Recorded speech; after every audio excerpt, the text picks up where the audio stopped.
ಮಾಜಿ ಸಚಿವ ವಿ ಸೋಮಣ್ಣ ಪರ ಬ್ಯಾಟಿಂಗ್ ಮಾಡಿರೋದು ಸಂಸದ ಪ್ರತಾಪ್ ಸಿಂಹ ಅವರಿಗೆ ಮುಳುವಾಯ್ತಾ ಅನ್ನುವಂತಹ ಪ್ರಶ್ನೆ. ಯಾಕೆ ಪ್ರತಾಪ್ ಸಿಂಹ ಅವರಿಗೆ ಟಿಕೆಟ್ ಮಿಸ್ ಆಗ್ತಾ ಇದೆ, ಏನ್ ಬೆಳವಣಿಗೆ ಆಗ್ತಾ ಇದೆ ಬಿಜೆಪಿ ಪಾಳ್ಯದಲ್ಲಿ ಅನ್ನೋದರ ಡೀಟೇಲ್ಸ್ ಅನ್ನ ನಿಮ್ಮ ಮುಂದೆ ಇಡ್ತಾ ಇದ್ವಿ. ವಿಧಾನಸಭಾ ಚುನಾವಣೆಯಲ್ಲಿ ಸೋಮಣ್ಣ ಪರ ಕೆಲಸ ಮಾಡಿದ್ರು ಪ್ರತಾಪ್ ಸಿಂಹ ಅವರು. ಸೋಮಣ್ಣ ಪರ ಅಬ್ಬರದ ಪ್ರಚಾರ ನಡೆಸಿದ್ರು ಪ್ರತಾಪ್ ಸಿಂಹ. ಸೋಮಣ್ಣ ಸೋಲಿಗೆ ರಾಜ್ಯ ನಾಯಕರ ಒಳೆಯೇಟು ಕಾರಣ ಅನ್ನುವಂತಹ ವಿಚಾರ, ಅವರ ಸೋತ ಬಳಿಕ ಈ ಎಲ್ಲಾ ವಿಚಾರಗಳು ಮುನ್ನೆಲೆಗೆ ಬಂತು. ಈ ವಿಚಾರವಾಗಿ ಬೇಸರ ಹೊರಹಾಕಿದ್ರು ಸ್ವತಃ ಮಾಜಿ ಸಚಿವ ವಿ ಸೋಮಣ್ಣ ಅವರು. ಅಡ್ಜಸ್ಟ್ಮೆಂಟ್ ಪಾಲಿಟಿಕ್ಸ್ ಬಗ್ಗೆ ಸ್ವತಃ ಸಂಸದ ಪ್ರತಾಪ್ ಸಿಂಹ ಅವರು ಕೂಡ ಮಾತನಾಡಿದ್ರು. ಹಾಗಾಗಿ ಟಿಕೆಟ್ ತಪ್ಪಿಸೋದಕ್ಕೆ ತೆರೆಮರೆಯಲ್ಲೇ ಕಸರತ್ತಾಗ್ತಾ ಇದೆ ಬಿಜೆಪಿ ಪಾಳ್ಯದಲ್ಲಿ ಅನ್ನೋದ್ರ ಡೀಟೇಲ್ ಸಿಗ್ತಾ ಇದೆ.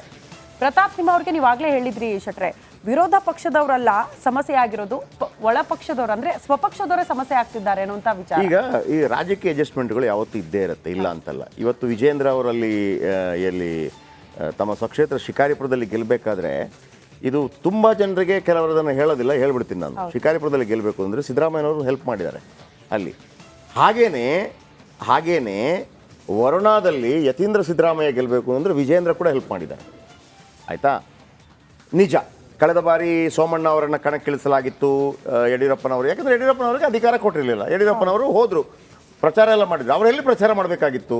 ಲಿಂಗಾಯತ ಪ್ರಾಬಲ್ಯ ಇರೋ ಕಡೆ ಪ್ರಚಾರ ಅವರೆಲ್ಲ ಮಾಡಿಲ್ಲ. ಅದು ಸ್ವಲ್ಪ ದಲಿತ ಓಟ್ ಇರೋ ಕಡೆ ಮಾಡಿ ಬಂದುಬಿಟ್ರು. ಅದು ಕೋಪ ಇತ್ತು ಅವರಿಗೆ, ಅದು ಬಿಟ್ಟಾಕಿ. ಹಾಗಂತ ಸೋಮಣ್ಣ ಅವ್ರ ಜೊತೆ ಪ್ರಚಾರ ಮಾಡಿದರು, ಅಬ್ಬರದ ಪ್ರಚಾರ ಮಾಡಿದರು ಪ್ರತಾಪ್ ಸಿಂಹ. ಅಂದರೆ ತಪ್ಪೇನು?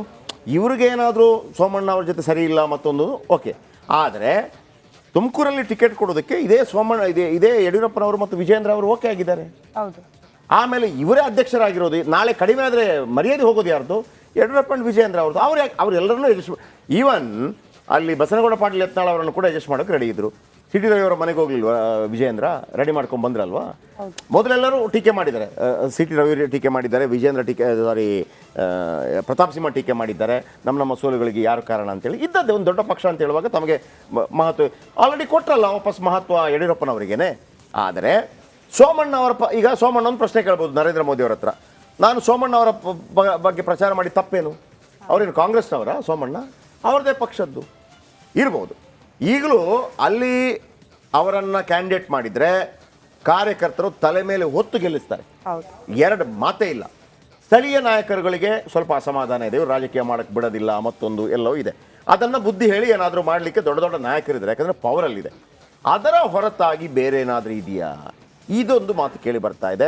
ಆಮೇಲೆ ಒಂದು ವೇಳೆ ಸೋಮಣ್ಣ ಅವರ ಪರವಾಗಿ ಪ್ರಚಾರ ಮಾಡಿದ್ರು, ಕಾಣಿಸ್ಕೊಂಡ್ರು ಅನ್ನೋ ಕಾರಣಕ್ಕಾಗಿ ಯಡಿಯೂರಪ್ಪ ಮತ್ತು ಯಡಿಯೂರಪ್ಪನವರ ಮಗ ಬೇಡ ಅಂತಿದ್ದಾರೆ ಅಂತಂದರೆ ನೀವೇ ಅಲ್ವಾ ಈಗ ರಾಜ್ಯಾಧ್ಯಕ್ಷ ಆಗಿರೋದು? ನಿಮಗೆ ಅಲ್ವಾ ಕ್ರೆಡಿಟು? ನೀವೇ ಅಲ್ವಾ 25ಕ್ಕೆ 25? ಅದು ಆಗಿರ್ಲಿಕ್ಕಿಲ್ಲ. ಆಮೇಲೆ ಅದನ್ನು ಪ್ರತಾಪ್ ಸಿಂಹ ಅವರು ಕೂಡ ಹೇಳಿದ್ದಾರೆ, ವಿಜೇಂದ್ರ ನನ್ನನ್ನು ಯಾಕೆ ವಿರೋಧ ಮಾಡ್ತಾರೆ? ಅವರು ಹೆಂಗಿದ್ದಾರೆ, ನಾನು ಹೆಂಗಿದ್ದೀನಿ. ಆಮೇಲೆ ಪಕ್ಷದ ದೊಡ್ಡ ಆಸ್ತಿ. ಇದರ ಹೊರತಾಗಿ ಬೇರೆ ಇದ್ದರೂ ಕೂಡ ಅಥವಾ ಯಾವುದಾದ್ರೂ ಬೇರೆ ವೈಯಕ್ತಿಕನ ಮತ್ತೊಂದು ಇದ್ದರೂ ಕೂಡ, ಯಾಕೆ ವೈಯಕ್ತಿಕದಲ್ಲಿ ಬೇರೆ ಬೇರೆ ಸಮಸ್ಯೆಗಳಿದ್ದವ್ರು ಇಲ್ವಾ? ಇಲ್ವಾ? ಹೌದು. ರಾಜಾರೋಷವಾಗಿದ್ದವರು ಇಲ್ವಾ? ಅಂಥದ್ದಾಗಬಾರ್ದು. ಪ್ರತಾಪನಿಗೆ ಟಿಕೆಟ್ ತಪ್ಪಿದರೆ ಬಹುಶಃ ಒಂದು ದೊಡ್ಡ ಮಟ್ಟದಲ್ಲಿ ಬಿಜೆಪಿ ಕಾರ್ಯಕರ್ತರಲ್ಲಿ ಒಂದು ಅಸಮಾಧಾನ ಹೊಗೆ ಆಡುತ್ತೆ. ಇದರ ಬಗ್ಗೆ ಇನ್ನಷ್ಟು ಹೆಚ್ಚಿನ ಮಾಹಿತಿ ಕೊಡೋದಕ್ಕೆ ನಮ್ಮ ಪ್ರತಿನಿಧಿ ವಿನೋದ್ ಇದ್ದಾರೆ. ವಿನೋದ್, 1 2 3 4 ಇಷ್ಟೇ, 1 2 3 4 ಪ್ರತಾಪನಿಗೆ ಟಿಕೆಟ್ ಇಲ್ಲ ಅಂತಂದ್ರೆ ಕಾರಣ ಏನಿರ್ಬೋದು?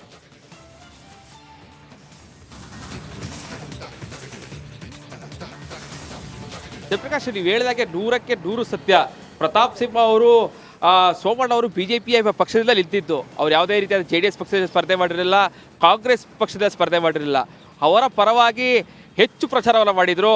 ಆದರೆ ಬೇರೆ ಕ್ಷೇತ್ರಗಳಿಗೆ ಹೋಲಿಕೆ ಮಾಡಿದ್ರೆ ವರ್ಣಾ ಕ್ಷೇತ್ರವನ್ನು ಅತಿ ಹೆಚ್ಚು, ಅಂದರೆ ಸಿದ್ದರಾಮಯ್ಯನವರ ಮಗ ಸಿದ್ದರಾಮಯ್ಯನವರ ಸೋಲಿಸಲೇಬೇಕು, ಜೊತೆಗೆ ಅವರ ಪ್ರಾಬಲ್ಯವಿರುವಂತಹ ಕ್ಷೇತ್ರದಲ್ಲಿ ಬಿಜೆಪಿಯಲ್ಲಿ ಅರಳಿಸಬೇಕು, ಜೊತೆಗೆ ಸೋಮಣ್ಣ ಅವರಿಗೆ ಸಾಕಷ್ಟು ಸಹಾಯ ಮಾಡಬೇಕು ಅಂತೇಳಿ ಪ್ರತಿನಿತ್ಯವೂ ಕೂಡ ವರ್ಣಾ ಕ್ಷೇತ್ರದಲ್ಲಿ ಪ್ರಚಾರ ಮಾಡ್ತಾ ಇದ್ರು. ಪ್ರತಿನಿತ್ಯವೂ ಕೂಡ ನಾನು ಕೂಡ ಆ ಒಂದು ಕ್ಷೇತ್ರದಲ್ಲಿ ಪ್ರತಿನಿತ್ಯ ಕವರ್ ಮಾಡಿದ್ದೇನೆ. ಆದರೆ ಆ ಒಂದು ಸಂದರ್ಭದಲ್ಲಿ ಬಿಜೆಪಿಯ ರಾಜ್ಯ ನಾಯಕರುಗಳು, ಎಸ್ಪೆಷಲಿ ಯಡಿಯೂರಪ್ಪನವರು ಇರ್ಬೋದು, ವಿಜೇಂದ್ರ ಅವರು ಇರ್ಬೋದು, ವಿಜೇಂದ್ರ ಅವರು ಇವತ್ತಿಗೆ ರಾಜ್ಯಾಧ್ಯಕ್ಷ ಆಗಿದ್ದಾರೆ. ಆದರೆ ಹಿಂದೆ ಯಾವುದೇ ರೀತಿಯಾದಂತಹ ಹುದ್ದೆಯಲ್ಲಿರಲಿಲ್ಲ. ಅವರಿಗೆ ವರ್ಣಾ ಕ್ಷೇತ್ರದಲ್ಲಿ ತಮ್ಮದೇ ಆದಂತಹ ಕಾರ್ಯಪಡೆಯನ್ನು ಏನು ವಿಜೇಂದ್ರ ಅವರು ಹೊಂದಿದ್ದಾರೆ. ಯಾಕಂದರೆ ಈ ಹಿಂದಿನ ಚುನಾವಣೆಯಲ್ಲಿ ಅವರು ಅಭ್ಯರ್ಥಿ ಆಗಬೇಕಾಗಿತ್ತು, ಕೊನೆ ಕ್ಷಣದಲ್ಲಿ ಅವರ ಕೈ ತಪ್ಪಿ ಹೋಯಿತು. ಅದಾದ ಬಳಿಕ ದೊಡ್ಡ ಮಟ್ಟದ ನಾಯಕರಾಗಿ ಬೆಳೆಯೋದಕ್ಕೆ ವರ್ಣಾ ಕ್ಷೇತ್ರ ಸಹಾಯ ಮಾಡಿತ್ತು. ಅವರದೇ ಆದಂತಹ ಕಾರ್ಯಪಡೆ ಹೊಂದಿದ್ದಾರೆ. ಆದರೆ ಕಳೆದ ವಿಧಾನಸಭಾ ಚುನಾವಣೆಯಲ್ಲಿ ಸಿದ್ದರಾಮಯ್ಯವರು ಅಭ್ಯರ್ಥಿ ಆಗ್ತಿದ್ದಾಗೆ, ಸೋಮಣ್ಣ ಅವರು ಬಿಜೆಪಿಯಿಂದ ಅಭ್ಯರ್ಥಿ ಆಗ್ತಿದ್ದಾಗಲೇ ಆದ್ರೆ ಯಡಿಯೂರಪ್ಪ ಅವರ ಪ್ರಚಾರ ಹೇಗಿತ್ತು, ವಿಜೇಂದ್ರ ಅವರ ಪ್ರಚಾರ ಹೇಗಿತ್ತು, ಇದೆಲ್ಲವನ್ನು ಕೂಡ ಬಹಳ ಹತ್ತಿರದಿಂದ ಗಮನಿಸಿದ್ದೇವೆ. ಜೊತೆಗೆ ಕಾರ್ಯಕರ್ತರು ಕೂಡ ಸಾಕಷ್ಟು ಇದ್ರ ಬಗ್ಗೆ ಮಾತಾಡ್ತಿದ್ದಾರೆ. ಒಂದ್ ವೇಳೆ ಟಿಕೆಟ್ ಸಿಗದೇ ಇದ್ರೆ ವಿನೋದ್, ಟಿಕೆಟ್ ಸಿಗದೇ ಇದ್ರೆ ಅಲ್ಲಿ ಬಿಜೆಪಿ ಕಾರ್ಯಕರ್ತರು ಸಿಡಿದಾಳಲ್ವಾ? ಅದು ಇಡೀ ರಾಜ್ಯ ಮಟ್ಟದಲ್ಲಿ ಪ್ರಭಾವ ಬೀರಲ್ವಾ?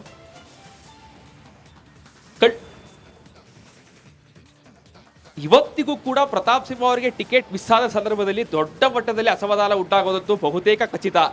ಇದು ಬಿಜೆಪಿ ಪಕ್ಷದ ಅಭ್ಯರ್ಥಿಯನ್ನ ಸೋಲಿಸುವ ಮಟ್ಟಕ್ಕೆ ಹೋಗುತ್ತಾ ಅನ್ನೋದನ್ನ ಇವತ್ತಿಗೆ ಹೇಳೋದಕ್ಕೆ ಸಾಧ್ಯ ಆಗೋದಿಲ್ಲ. ಯಾಕಂತಂದ್ರೆ ಬಿಜೆಪಿ ಪಕ್ಷದ ಕಾರ್ಯಕರ್ತರು ಮತ್ತೆ ಬರ್ತೀನಿ, 10 ಗಂಟೆಗೆ ಮತ್ತೆ ಬರ್ತೀನಿ. ಇದು ಕೇವಲ ಸ್ಥೈರ್ಯವನ್ನಲ್ಲ, ಇದೊಂಥರ ಆತ್ಮಸ್ಥೈರ್ಯವನ್ನೇ ಸೋಲಿಸಿದಾಗೆ. ಯಾಕೆ ಅಂತಂದ್ರೆ ಪ್ರತಾಪ್ಗೆ ಟಿಕೆಟ್ ಕೊಡದೆ ನೀವು ಬೇಕಿದ್ರೆ ಮಹಾರಾಜರಿಗೆ ಆದ್ರೂ ಕೂಡ ಅದನ್ನು ಒಪ್ಕೊಳ್ಳೋಕ್ಕೆ ಸಾಧ್ಯ ಇಲ್ಲ.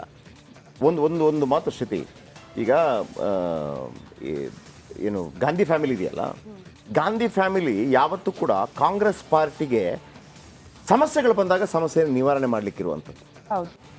ಬಿ ಜೆ ಪಿಗೆ ಆ ಥರ ಇರೋದು ಸಂಘ ಏನೇ ಸಮಸ್ಯೆ ಇದ್ರೂ ಕೂಡ ಅದು ಪಟ್ ನಿವಾರಣೆ ಮಾಡಿಬಿಡುತ್ತೆ. ಆದರೆ ಕರ್ನಾಟಕದ ಮಟ್ಟಿಗೆ ಆ ಕೆಲಸ ಆಗ್ತಾ ಇಲ್ಲ, ಅಲ್ಲೂ ಕೂಡ ಆ ಕೆಲಸ ಆಗ್ತಾ ಇಲ್ಲ. ಆಮೇಲೆ ನೀವು ಸಂಘ ಅಂದ್ರೆ ಏನ್ರಿ, ಅವರು ಎಲ್ಲವನ್ನ ತ್ಯಜಿಸಿ ದೇಶ ವಿಚಾರವಾಗಿ ಮಾತಾಡುವಂಥದ್ದು. ಮತ್ತು ನೀವು ಕೂಡ ಪಾಲಿಟಿಕ್ಸ್ ಮಾಡುವಂಥ ಈ ಸಂದರ್ಭದಲ್ಲಿ ಪ್ರತಾಪ್ರನ್ನ ಕರೆಸಿನೋ ಮತ್ತೊಂದು ಕರೆಸಿನೋ ಸಮಸ್ಯೆ, ಅಥವಾ ನಾಳೆ ಕೊಟ್ಟರು ಅಂತ ಇಟ್ಕೊಳ್ಳಿ, ಎಲ್ಲ ನೋಡಿ ಸರಿ ಮಾಡ್ತಾರೆ. ಇಷ್ಟೆಲ್ಲ ಗಲೀಜು ಯಾಕೆ ಮಾಡ್ತಾ ಇದ್ದೀರಿ? ನೀವು ಎಚ್ಚೆತ್ತುಕೊಳ್ಳದೇ ಇದ್ರೆ ಭಾಳ ಮಾರಣಾಂತಿಕ ಆಗಿಬಿಡುತ್ತೆ ಬಿ ಜೆ ಪಿಗೆ, ಇವತ್ತಲ್ಲ ನಾಳೆ ಆದರೂ ಕೂಡ.